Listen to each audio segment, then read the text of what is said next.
We want to look at, first of all, the priorities. When we look at the budget, we've seen some taxes being waived off, but we've also seen some taxes being increased, and we've seen a slight change, especially in taxes. If we can start from taxes you as the civil society organizations, do you believe that waiving off these taxes and maybe increasing taxes, for example, on alcohol and spirits by about 150 shillings, and then waiving off especially penalties, IFRIS penalties, do you believe that this is a very good way for the country? Yeah, of course, some of the taxes we believe would be harmful, especially to the development of this country. Take, for example, some of them that have been waived off now, like under the stamps duty, where agreements and contracts and memoranda were supposed to be subject to about 15,000 each copy, 15,000 shillings. So when you impose such taxes, you are basically discouraging registration of contracts. You're discouraging, legal and contractual obligations, because people will always want to dodge.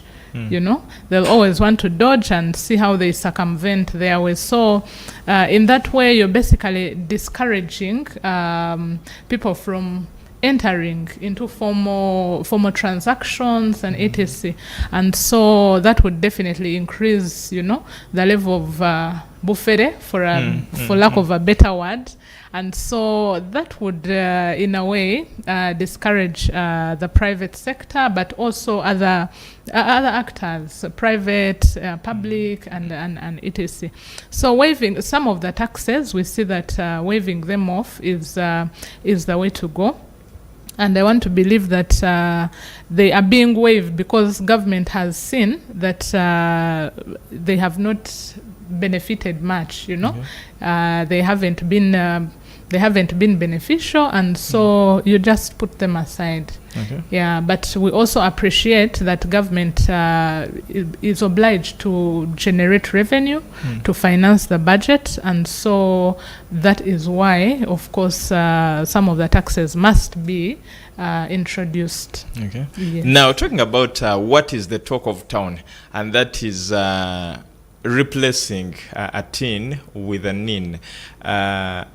Isn't this a threat, especially to when we talk about legal transactions, whereby people will now desist from using their national IDs their NINs especially in formal documents?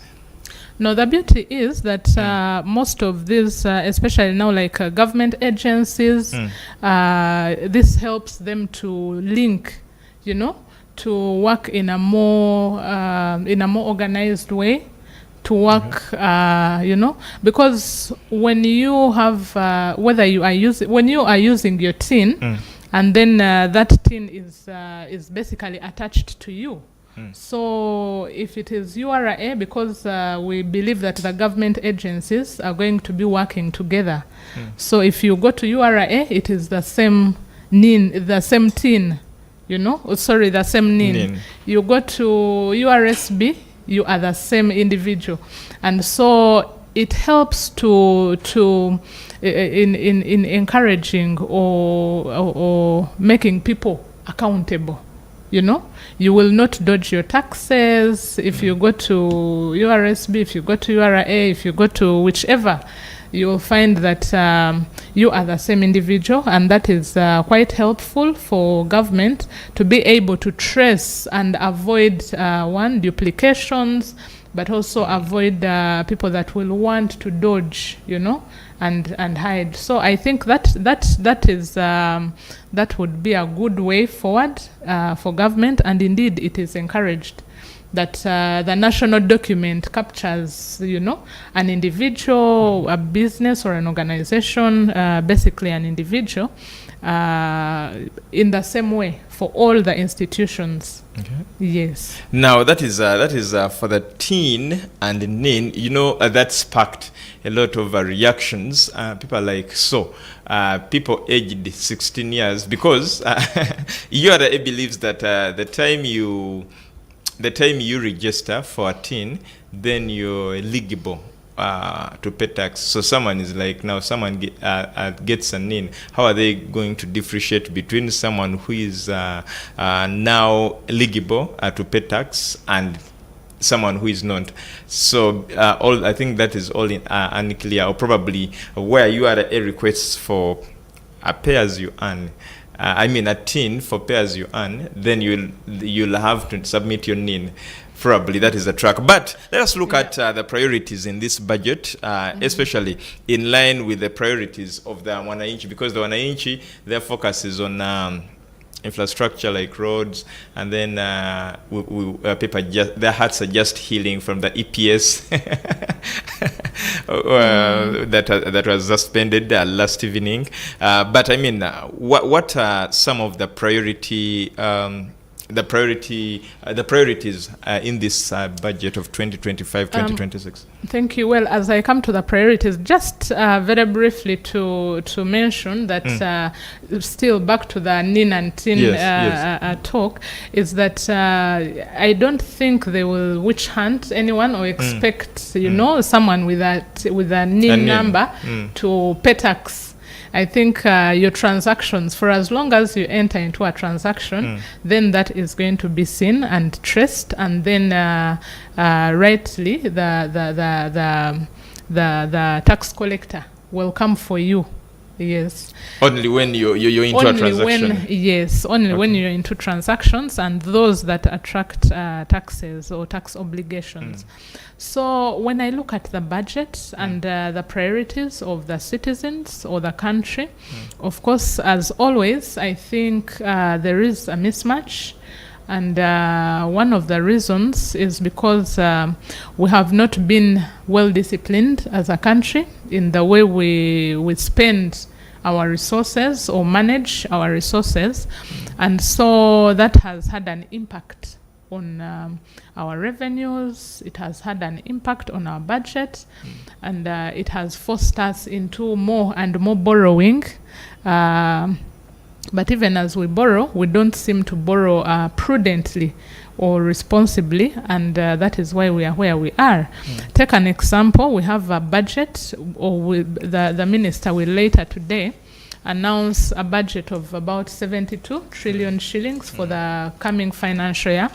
And I think this is going to be unique in a way that we are closing the NDP 3 with this financial year in just a few days, and beginning on the implementation of the NDP 4.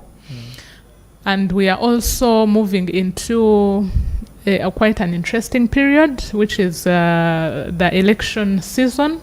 And that is also unique because it has an impact. Usually we have seen from history that election seasons usually, come with a lot of spending, with too much financial obligations. And so this is the context within which the budget for the coming financial year 25-26 is being introduced. With regard to the priorities, one, I see that a bigger chunk of the budget, first of all, we have about 40 trillion shillings of the 72 being non-discretionary, and 32 trillion shillings is going to be discretionary. And what do I mean by non-discretionary? That means this money is already fixed. Parliament cannot touch it to distribute it, And so why is it fixed? Because it is already earmarked for payment of debt or other obligations, mainly debt obligations of the country. And so just as an example, on a personal level, if you have debts, you borrow money from me and you tell me, I'll pay you back at the end of the month when I get my paycheck. So when your paycheck comes, your salary is as good as less the debt you owe to me, right? So at the national level, that is what happens as well. So we cannot even think of the 40 trillion that is already earmarked for paying debt and other obligations that the country has. And so when you look at the 32 trillion that is remaining, which is now actually what we have as a country, yes, what we have as a country to budget and spend, you'll find that the wage bill of this country, which will definitely come first because you have to pay salaries, is also going to take quite a big chunk. And so the rest of the development, the sectors, especially social service sectors, will increasingly suffer because they do not have much to get from the national budget. And then when you look at how much our revenue authority is supposed to collect, that is about 37 trillion shillings.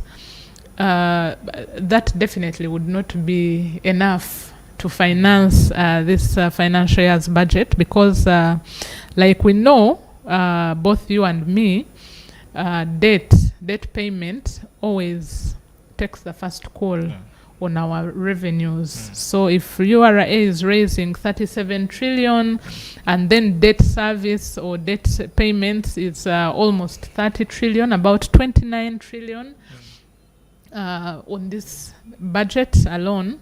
So you find you have even less than, I think you'll have about 7 trillion. But now if you have the wage to prioritize, so you basically have no balances to address your development needs. And so you find health, education, which would ideally be the priority of the ordinary citizen. These ones continue to suffer. Okay. Again, when you look at the national budget now in percentages, of course we said debt will take the lion's share. About 38% of the national budget will go to debt servicing. Look at 16% going to human capital development, where you have those critical sectors, health, education. You look, and then you have governance and security program, where now you have our accountability institutions. You have the IG, you have the ODPP, and others. That is taking about 14% of the national budget. But what is quite interesting, as I was looking at the percentages or the shares, I observed or realized that corruption, which, by the way, we lose 10 trillion annually to corruption. It is also taking 14% of the national budget of the 72 trillion. So what is lost in corruption is also part of what is in our budget. Yes. So basically you could say the governance and security program share is all lost to corruption.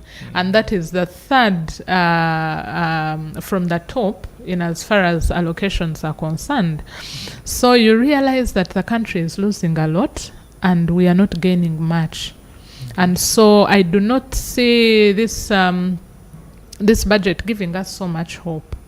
It is not giving us so much hope. As a matter of fact, as just talking to a few people where I was passing, and you could notice that people are apathetic. They have disconnected themselves from the process, the budget process. they do not see how it helps them, how it links to them to addressing their needs and etc. Rather, they see it the other way around, that the government is out to tax them, to tax them until, until they bleed again. But talking about this, of course, there's always a supplementary budgets that keep on coming through the parliament. So we might probably say 72 trillion is not the only thing. And of recent, the World Bank accepted to resume lending us money. Isn't this at least part of, because if URA can help us much as we are paying interests on the older debts, but at least there's hope that someone who had blocked who had blocked their door to lending us has now reopened that door, so we can get another loan to probably cater for some of these things like infrastructure, roads, schools, roads, schools, health facilities. Yeah, so it's good you say you talk about the loan, because again, at the beginning I mentioned that we are always borrowing. And as of now, at least as of December 2024 and March 2025, our national debt stands at 106 trillion.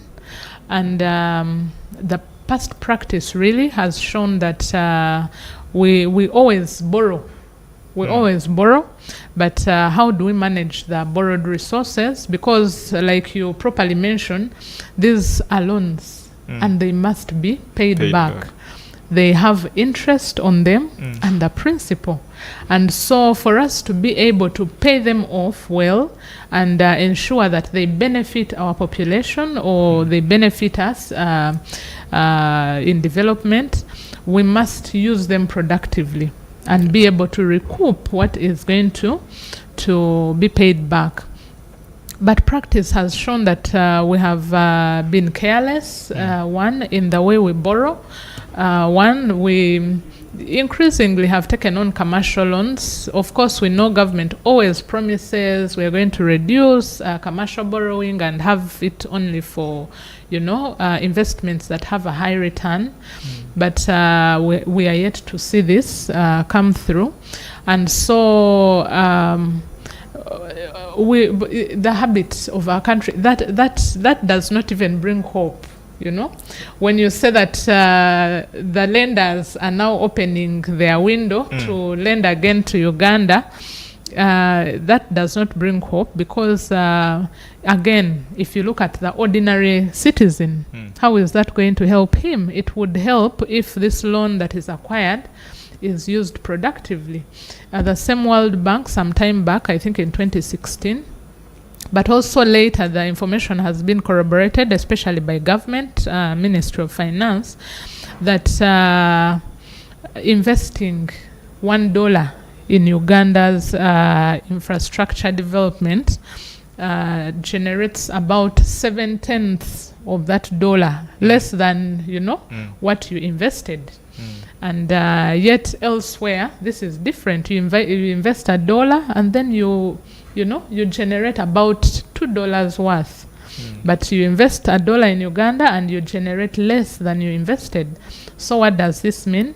That means corruption is rampant, because if you're not generating, you're either investing poorly or you're not investing at all. And again, that takes us back to the 10 trillion. That is how it has grown. And what is even more concerning is that the level of corruption seems to go high with each passing year.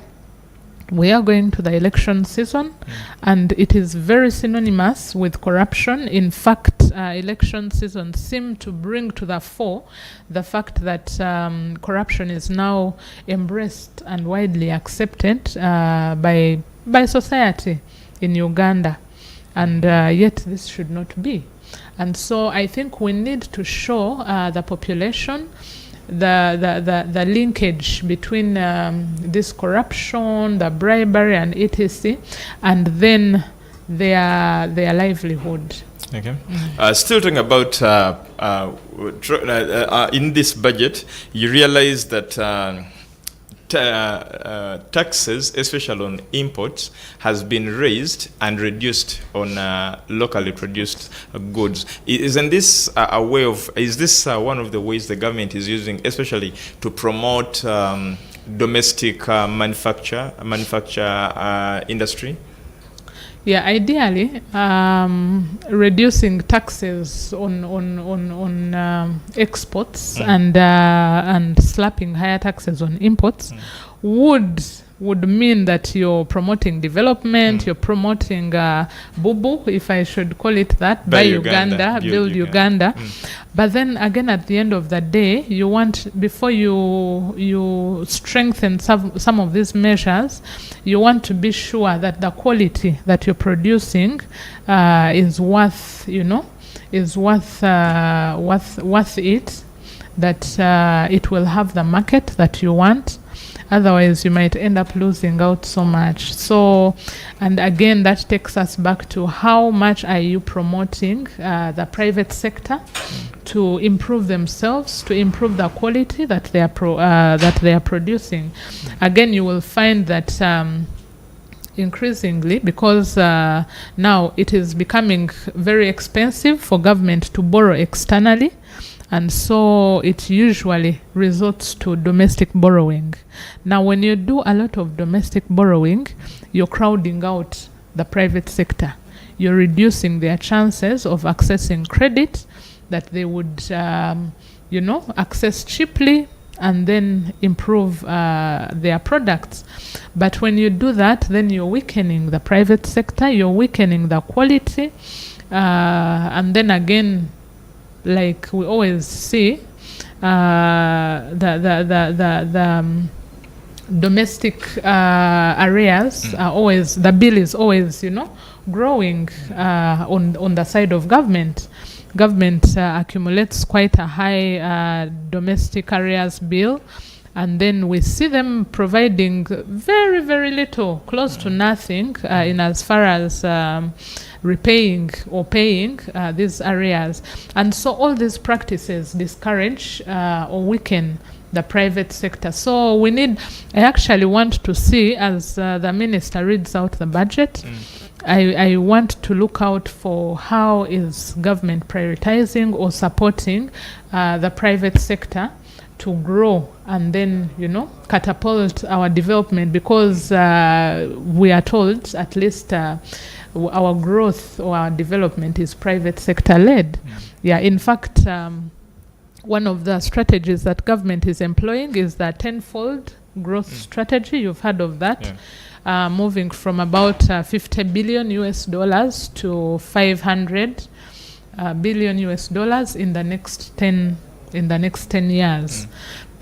But with a weak private sector, if we do not invest in private sector, if we do not invest in some of these key service sectors, if you do not invest in education, in health, then I believe this will only be a dream on paper. Because again, also invest in reducing or eliminating altogether corruption, because I believe the countries we benchmarked from and came up with that strategy, like Hong Kong, like South Korea, like Singapore, these, when you look at how they managed to achieve this, is that they, strengthened their investment in education, in their human capital, especially in education, but also strengthened their efforts in as far as eliminating corruption.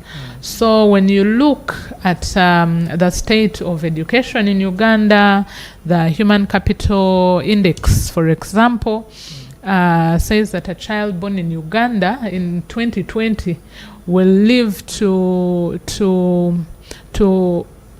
be productive to the level of 38%, as opposed to if they had, a better education, better health, And so that calls for us as a country to sit, reflect on our priorities as we plan ahead.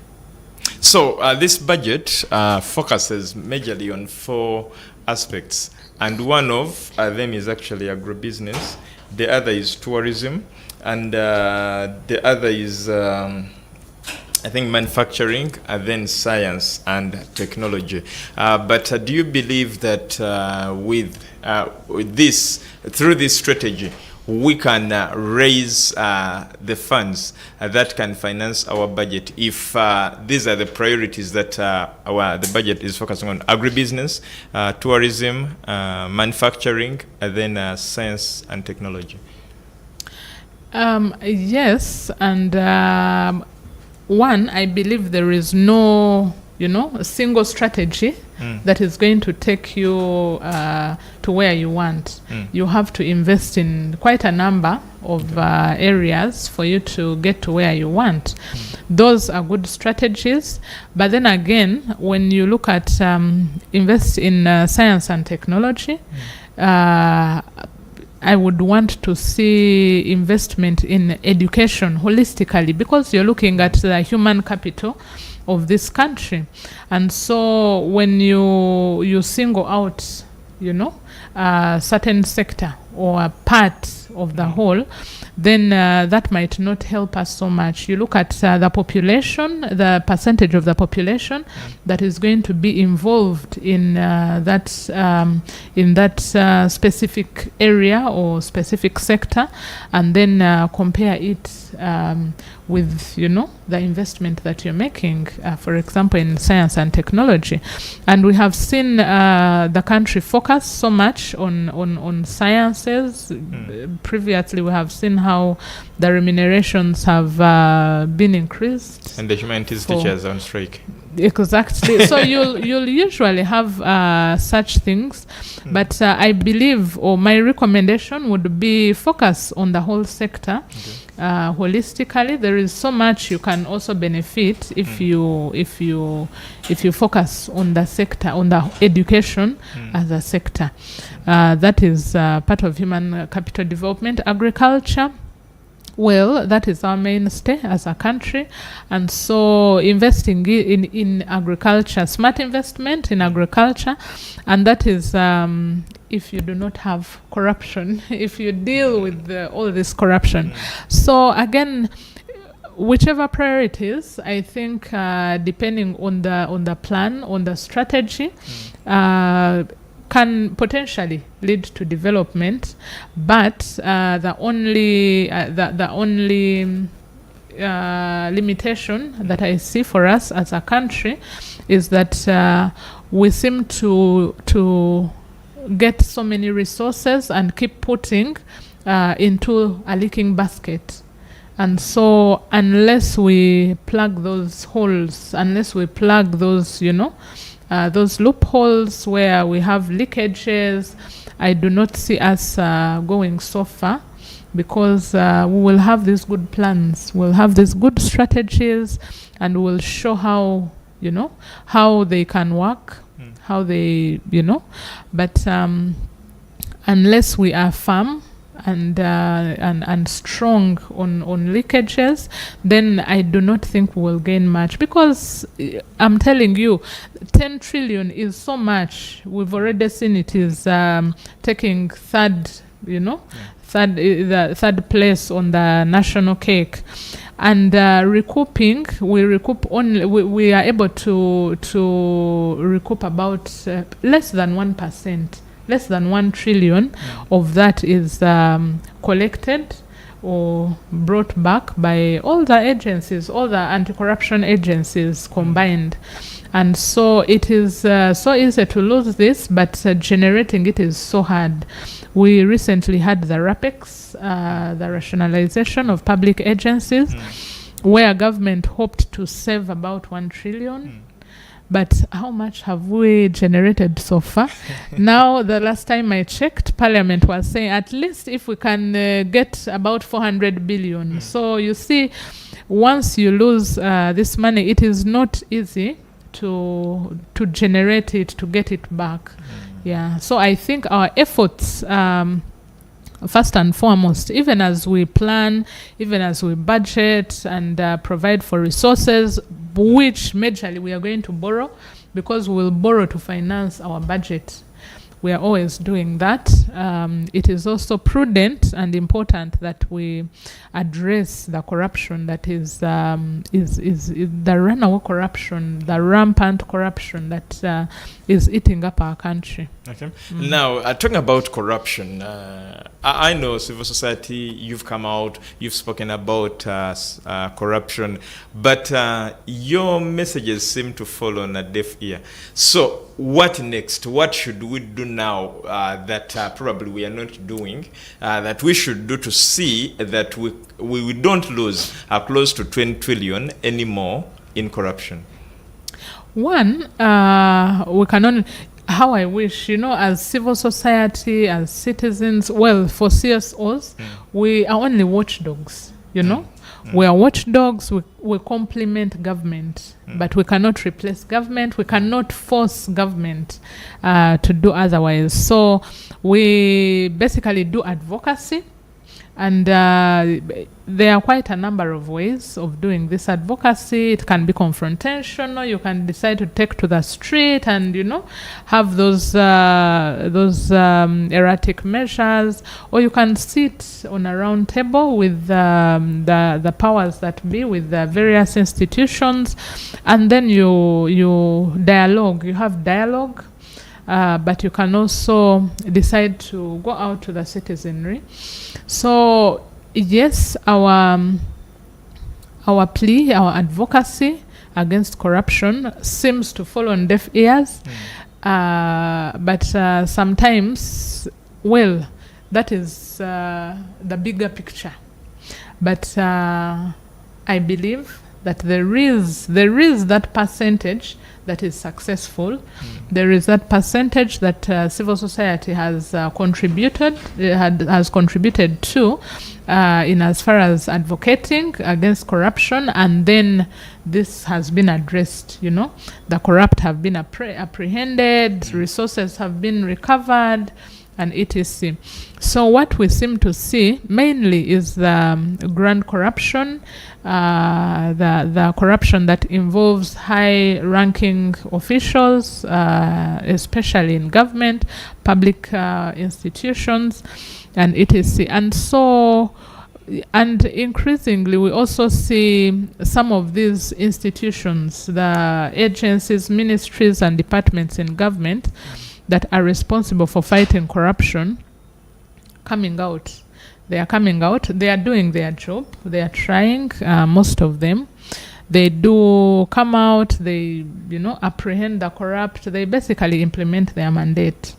But their hands are also tied in some of the instances. And we know quite a number of times when they have been, prevented from fighting corruption. So my belief is that the citizens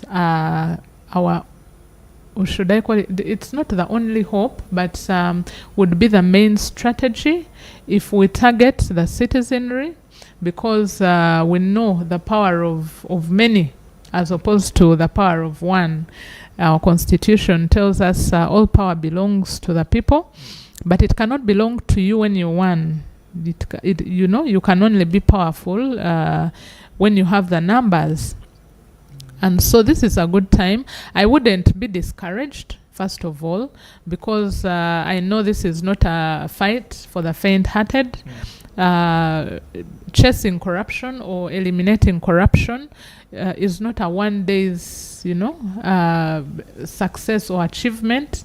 It is progressive. It takes time, generations in most cases, but it usually has to begin with a population that is aware, that is alert to what is happening.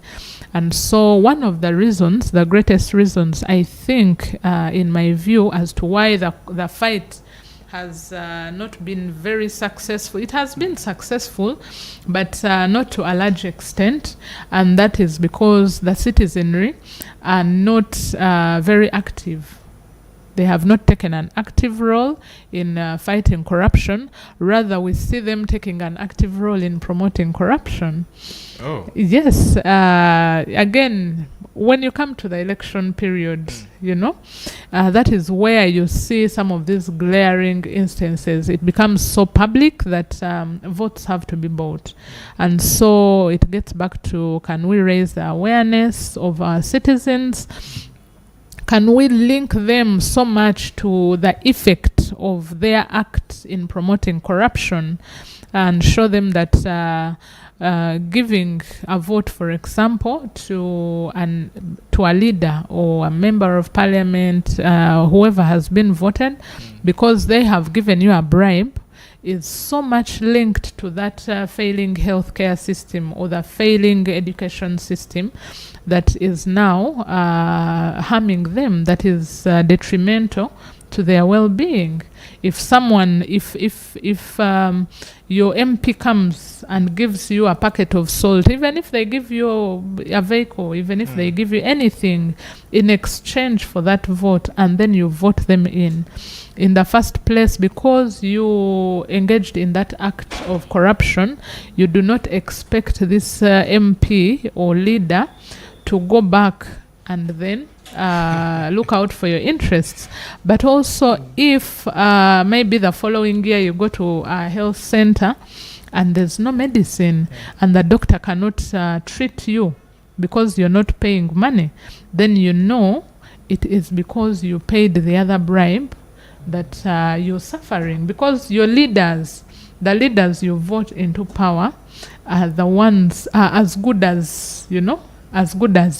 If you bribed, then if you're corrupt, then they'll be corrupt and they'll not look out for your interests. Okay. Yeah. So as we wind up this discussion, if all is done, as CSBAG, Uganda Debt Network, Anti-Corruption Coalition, and all the other civil society organizations that are in the fight against corruption, do you have hope that when all the strategies you propose are done, we shall have a corruption-free Uganda? Oh, yes. Whether it can be, maybe it is a debate for another time, whether you can completely eliminate corruption or reduce corruption, because those are two. Eliminate means there is no corruption completely.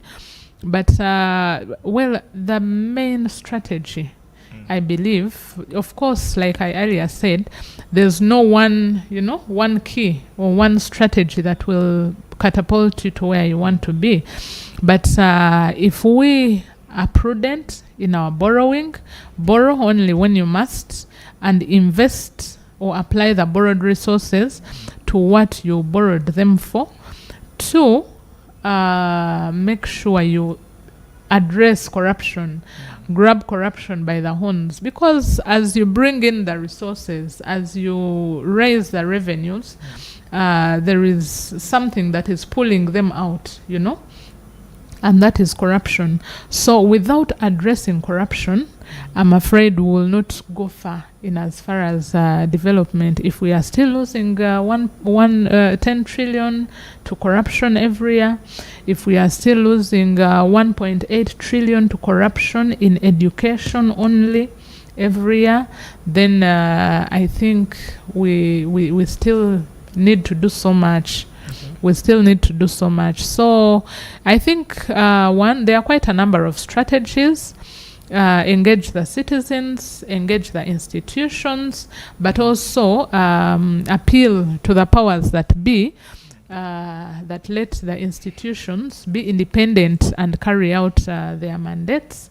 Let the institutions be well facilitated in terms of finances, in terms of the human resource, be strict and apply laws across the board without selectively prosecuting a few people and then leaving others to go off the hook. Okay. Yeah. Thank you so much, Christine, and to you, our viewer. Well, we await to get the detailed breakdown of this year's, I mean, the next financial year's budget, that is 2025-2026 national budget, that is going to be read to the country today by the Minister of Finance, of course, and the President of the Republic of Uganda is expected to be the chief guest at Kololo Independence Grounds, where the budget reading is going to take place. We urge you as responsible citizens to follow through and see where the priorities are, but also to strategize to see how you can tap into the opportunities that come with the the priorities like agribusiness, like tourism, manufacturing, and also science and technology. So you can choose to deliberately tap into the opportunities that come with the priority areas. Thank you so much for watching us this morning. Edwin Austin Mukalazi is my name. We wish you a blessed morning. This is Church of Uganda Family TV. Enriching lives. Regulated by the Uganda Communications Commission.